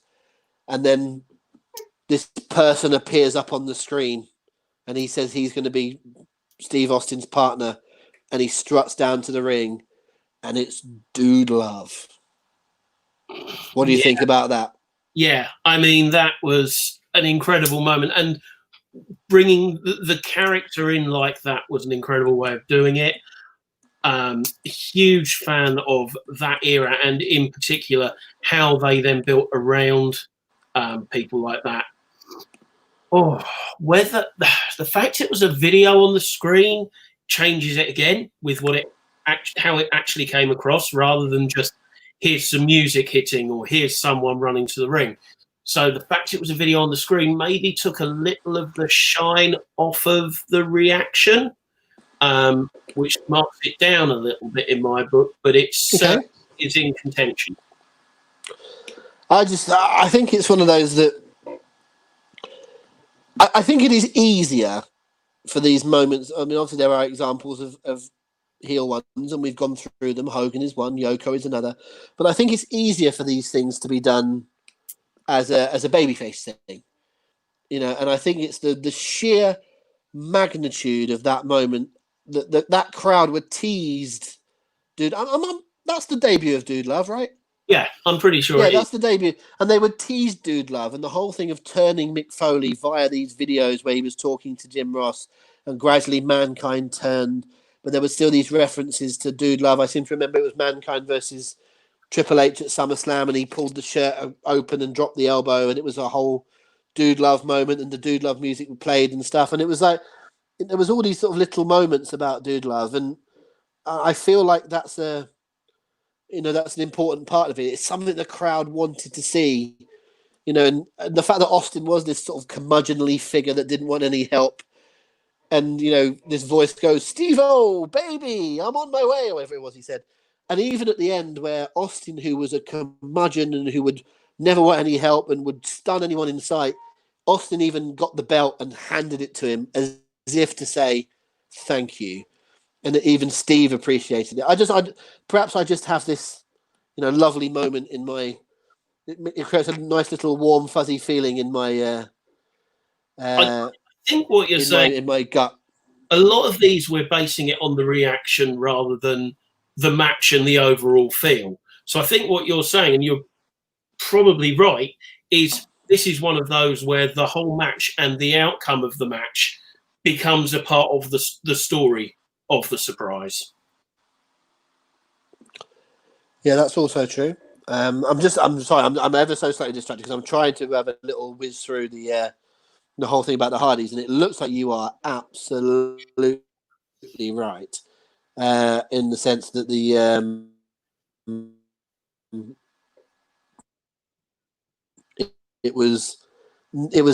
it's really, really difficult. Right, let's do what I think is the final one to chat about, and then we'll come back to our still a long list, but we need to make it shorter.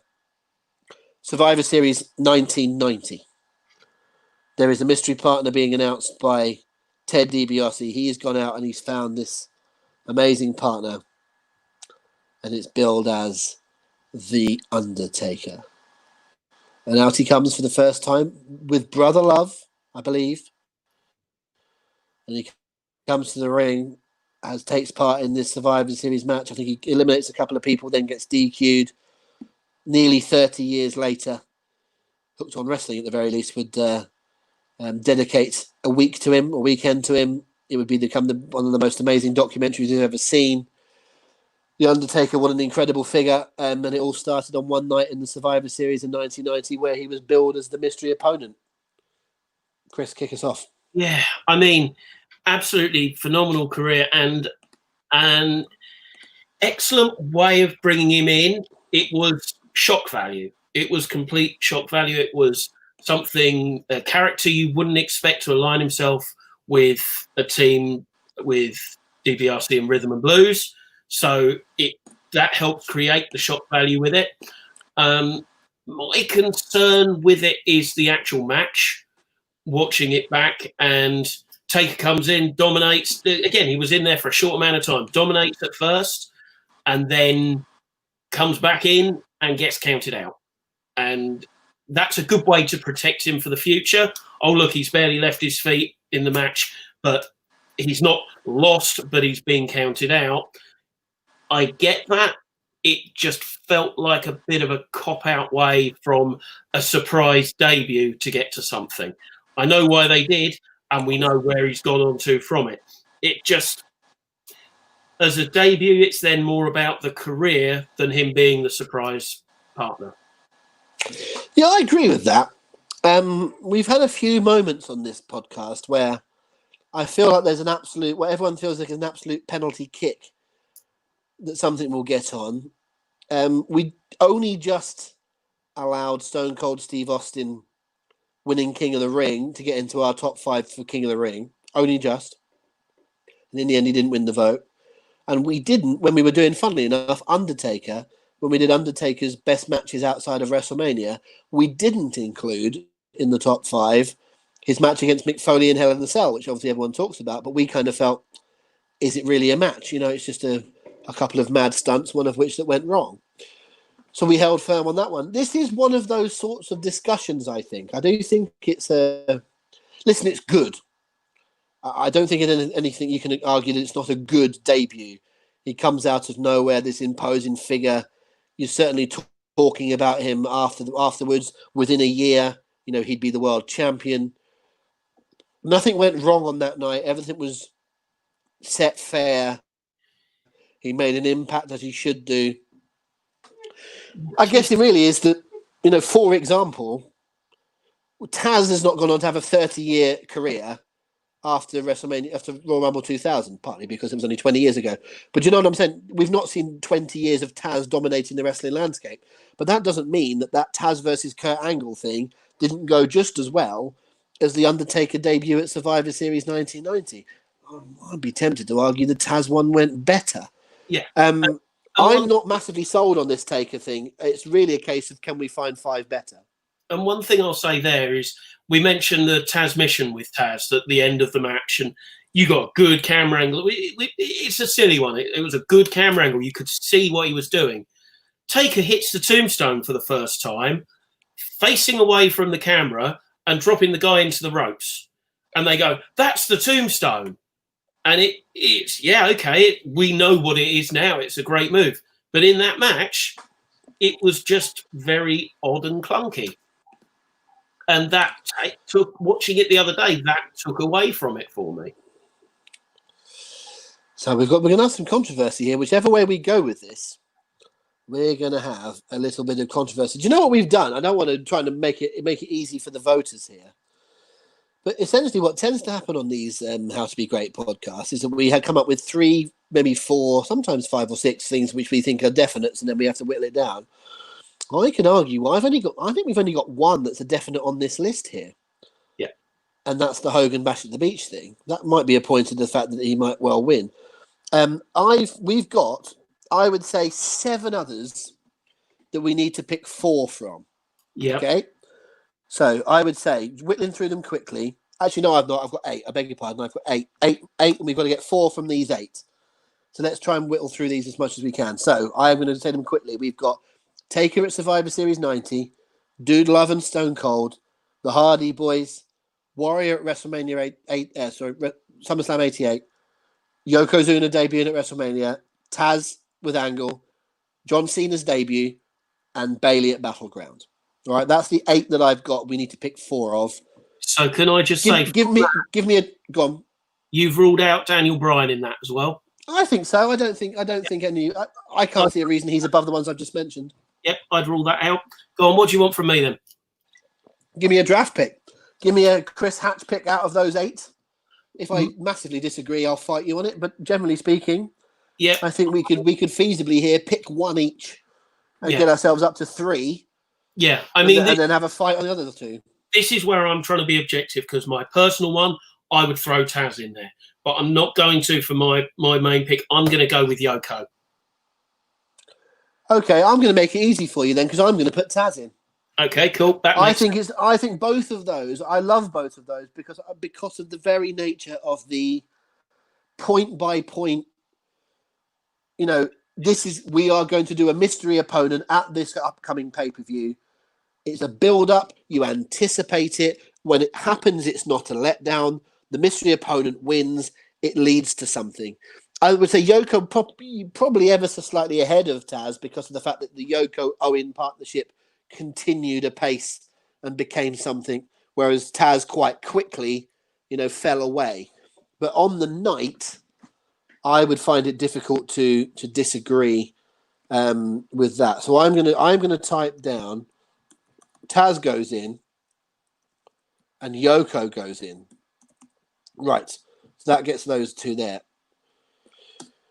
Right, now we've got some really difficult decisions. I know which two I would go with next. But let's talk. Go ahead. I would say, just to rule one out, I love the reaction, but if we're questioning Hardy's being a technicality, that goes. I think you're right. I think you're right, and I really, really, really want to put it in because of how I remember that reaction. But you're right. Was it really? It was a mystery. It was a mystery at the point that they added another team to it. But You've just used the word. If we were doing surprise, they'd go in. Yeah. But it's not, is it? It's mystery. Yeah. It's mystery, not surprise. And if you base it on crowd reaction, then I would say Warrior was on the same level as them. Warrior's got to be discussed. Harsh though it may. Well, I think the easiest one to get rid of the ones that we had. Fun though it was, historic though it was, I think Cena goes, right? Cena's debut, important moment. It's not going to make the 5, is it? Great match, but no shock value as a mystery as well. Doesn't go. Gone, Cena. I liked it as well. This is the whole point with this, is that you find yourself having to get rid of things that you would love. Bayley at Battleground. Loved it. Great moment. Huge moment. I don't remember the match. What did it actually lead to? I feel that we have to deny it.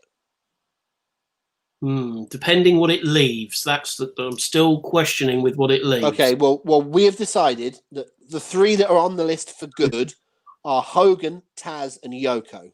Yeah. If we remove Bayley, we then have to pick 2 of Taker at Survivor Series, Do Love, and Warrior. Okay. I am saying that in the history of wrestling, when it absolutely comes down to it, I can't put Bayley above those 3. I love the moment. I could argue it, but I'm not going to, because I'll give you that there is enough of an argument to be made with the others. Okay. Let's put a little line. I won't delete it from my screen. In where I'd written 5 and then put some notes at the side as who could topple them.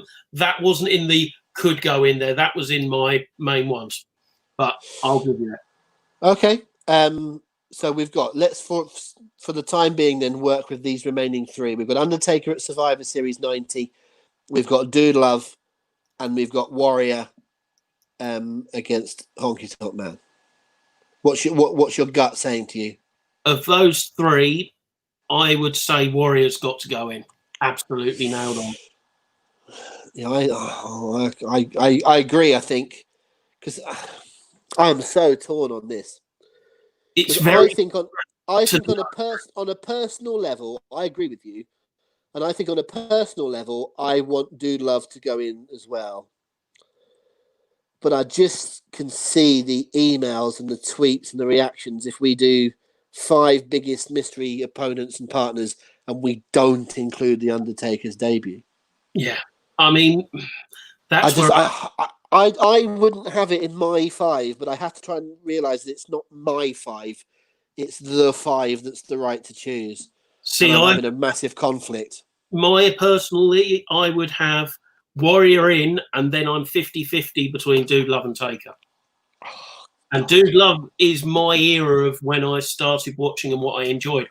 But that's probably the one that goes for me. Let's go to the Hardy Boys argument then. Was the Dude Love thing a mystery opponent? Was that billed as Stone Cold +1? I think we could remove it on a technicality. We could remove it on the fact of Stone Cold was going to be resting on his own, and then Dude Love appeared. It wasn't necessarily built up next week on Raw, Stone Cold plus a mystery opponent, or was it? Am I getting that wrong? I think you're right. It was more billed as Stone Cold will not have a partner. He will be in a 2-on-1 match. I'm going to, again, do a little bit of review. I mean, this is much research on the fly. Yeah, this is much closer to fitting in than a lot of the other ones. This is why it's so tough. Would you say Warrior could go and those two stay in though? I'd be open to an argument for it, but I am just the crowd reaction. And yes, it was a very short match, but I'm pretty confident I'll have Warrior in there. Yeah, I think I would. I think I agree with you because I think Warrior just fits that. Listen, I've never ever in my life professed to be a big Ultimate Warrior fan. And I'm aware, by the way, folks that are watching this on the YouTube, I'm getting very dark here. I should put the light on, but we're going to try and wrap up soon. So that's just the way it is. It's a bit like a WrestleMania that starts in the daytime and ends in the nighttime. I've never been a big Ultimate Warrior fan. I've heard lots of stories about him negatively as an individual. I'm not into this can't speak ill of the dead thing. You speak as you find. Never met him, but I've never heard good reports about him. It wasn't my kind of wrestler either. However, I absolutely have to admit that he was a huge, huge star. Got huge reactions, became a megastar, and this feels like where it started to me. It feels like this is the time where we were taking off with Warrior, and it all built up to WrestleMania 6, and it just feels like it went somewhere. This could be the argument, actually, the opposite of the Taz thing. Maybe we have to bring Taz back into the equation again and say, well, Warrior winning the title was a surprise. It was effective. It won a title. It pushed him on. Whereas actually all Taz did was appear on a show where people knew it was going to be Taz anyway, and never went anywhere on from that. But maybe we take Taz out of the equation. Do you know what I mean? Yeah, I get you. I don't think that topples Dude Love for me. I just don't think. I don't think Dude Love gets in there ahead of Taz. I don't think Dude Love gets in there ahead of Warrior. It becomes a head-to-head between Taker and Dude Love. I think it's got to be. Take out other people's opinions on if we didn't have Taker in the list. It was the debut of a to-be legend. Yeah, the match wasn't the best, but the character, the mystery around who it could be, how different he was to the team, that goes in. Yeah, I think it has to. I think you're right. I think it has to. I think that's what people would. I think if we said to people, if we did a poll on who's the fifth one to be in the poll, I think Undertaker would win. And again, it's more of a build-up, isn't it, of a mystery thing over a certain weeks and then a payoff. This is the whole point. No, I love because I love the Dude Love moment. I think it's just such a great moment and it's so brilliantly executed. But I think because we didn't allow the Hardys in, I think this is a fair thing in terms of not allowing this one in. There's more plausible deniability. Did you watch the Arsenal Leicester game last night? I've only seen bits of it. Plausible deniability for the referee in terms of sending Eddie Nketiah off. I could see why that he wouldn't send him off, and I could see why he would send him off. But it's easier for the ref to send him off and then someone say, oh, it was harsh, than it is for him to not send him off and someone go, he could have broken his leg. Easier for the ref to send him off. Whether it's a right decision or wrong, easier to send him off. And I think it's easier for us to put in Undertaker into the 5, because if someone says, what about Dude Love? What about the Hardys? We can say, technically speaking, not a mystery partner, not a mystery opponent, not a mystery team. Yeah. I feel for Dude, I feel for Hardys, I feel for Bailey. But I think the 5 we've got. I think we've got our 5, right? I think we've got it. So in no particular order, it's literally the order in which I've typed it onto my screen. We have our 5. It is Hulk Hogan as the third man at Bash at the Beach. It is Taz versus Kurt Angle at the Royal Rumble 2000. It is Yokozuna as the tag team partner of Owen Hart at WrestleMania, help me out, 11. It is the Ultimate Warrior as the Intercontinental Champion at SummerSlam 1988. And it is the Undertaker's debut at the 1990 Survivor Series. Yeah, I can't argue with any of that. That feels like it was epic getting to where we've got there. It was so many twists and turns, things I didn't think were going to go in, things that we came up with, but I think we'll go with that as our 5. Do you know what I really hope, Chris? I'm going to ring Paul Benson as soon as I finish this podcast and say, whatever you're doing tonight, I'm going to interrupt you. These are the 5 that we've come up with. And I want him to go, no, how have you left off this? And because I will say, well, then you should be on the podcast. Never mind the fact that he has got, 3 jobs and a family and a new cat and all those other things that he's actually got, like real things he's got to look after. I'm still going to give him shit for not doing the podcast because that's the kind of guy I am. Yeah, but give him shit, you don't need to pass it up. No, indeed. But first of all, I want to say a massive, massive thank you to Chris for being part of this tonight. I think you've been a more than able deputy, mystery partner of mine, mystery opponent, if you will. Yeah, on tonight's podcast. I may not go down in the record books as a mystery partner, but it's been really enjoyable. I've had a great evening. Absolutely loved it. I hope not as good as evening as on Sunday when you got to do the quiz and watch Southampton win. But apart from that, it's been a good night for you. Maybe one day you'll make the top 5 mystery partners on the Hooked On podcast. We don't know. You are the first. If you don't have more than 5 extra mystery guests, I might make the list. Then you've got a chance, haven't you? You've got a chance. Right. You should be seeing, for those of you that are watching this, on the bottom of the screen now is where you can go and vote. You can go to hookedonwrestling.co.uk/vote. That is where you can go and cast your vote. The plan should be that by the time this goes live and you are listening/watching this, that it is now live on the website. If it isn't, if you've gone there and you're a bit premature, it will be up there very, very soon, I promise, but it should be there by the time you go. So your decision is to choose between these 5. Hulk Hogan as the third man at Bash at the Beach 1996. Taz versus Kurt Angle at Royal Rumble 2000. Yokozuna and becoming Owen Hart's tag team partner against the Smoking Guns at WrestleMania 11. The Ultimate Warrior at SummerSlam 1988, beating the Honky Tonk Man, and Undertaker's debut at the Survivor Series 1990. That is your choice. Off you go to the website to make your decision. We will be back around about this time next week with a brand new podcast, a brand new topic. Keep your eyes on our social media. You can look for, I'm not so good as Paul is at giving you the plugs, but basically we're on Twitter, we're on Facebook, we're on Instagram, we're on YouTube. Look for Hooked On Wrestling. You'll find us soon enough. I know we're HO_wrestling on Twitter, and I think we're just simply /Hooked On Wrestling on Facebook and Instagram, and indeed I think YouTube. But give us a search, you'll find us anyway. You're probably already following us, but keep an eye on those social channels because that's where you'll see for the first time our announcement of what next week's podcast topic will be. Don't forget there's other podcasts in the Hooked On Wrestling podcast network. Check those out. Go to hookedonwrestling.co.uk and check out the podcast link where you'll find a whole host of things. We have various different things. We've got the show with Richard Young and Stevie Knight. The Night is Young, as I call it, which talks about a lot of older British wrestling things. You've got 3 Beers Deep, which is looking at older pay-per-views through the prism of having a few drinks. You've got Because WCW. There's all sorts of things on there. I've missed a couple off, which I apologise for, but there are historical things, there's modern things, there's British things, there's American things. It's a good mix of stuff for you. And as I've also mentioned, the quiz on Sunday, 8 p.m, Hooked On Wrestling quiz on Facebook Live and on YouTube Live. It's much better if you join us live, but if not, you can catch up after the event. And mainly, hookedonwrestling.co.uk. There's a plethora, I can't say that word very well after 4 beers, but a plethora of things that are on the website every single day. There's plenty of news. It's the kind of news that you can just catch up with first thing in the morning.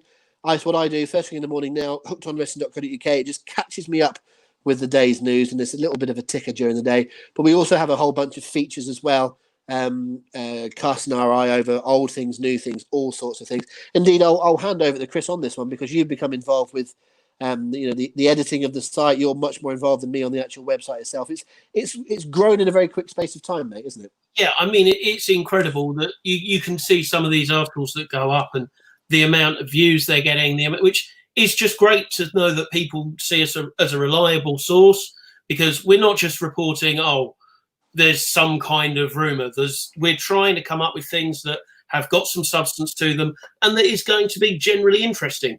Yes, there's going to be a lot of WWE, especially in current climate, but we're trying to keep abreast on everything.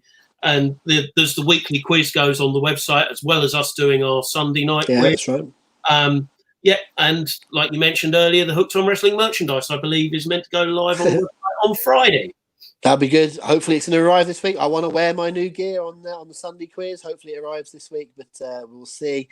And as Chris said, it is quite a lot of WWE, but there's plenty of stuff about Fighter Fest for Wednesday night, which you've probably gone by the time you're watching or listening to this. But we've been covering that. Slammiversary as well coming up soon. So there's plenty of stuff covered, and we've got you covered on hookedonwrestling.co.uk.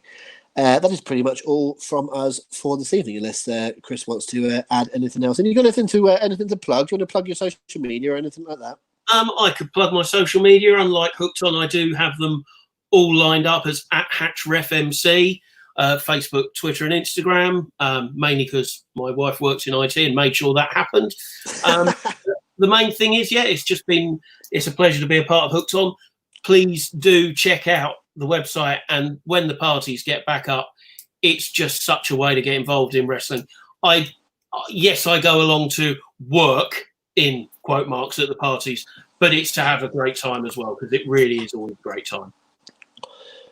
You do make mention, actually. I just realised we're about an hour and 3/4 into this podcast, and I've not said anything horrible or nasty or derogatory about your wife. That might be the longest time I've ever gone through, and I will close by saying that she is very, very lovely and a huge asset to not only Hooked On but the entire wrestling world.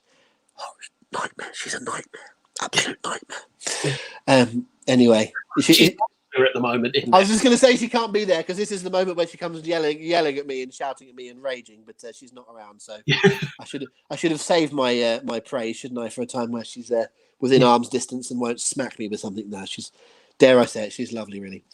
Okay, thanks everyone for tuning in. This has been this week's How to Be Great podcast. Don't forget www.hookedonwrestling.co.uk/vote to cast your vote. Keep an eye on the socials and join us for the quiz on Sunday.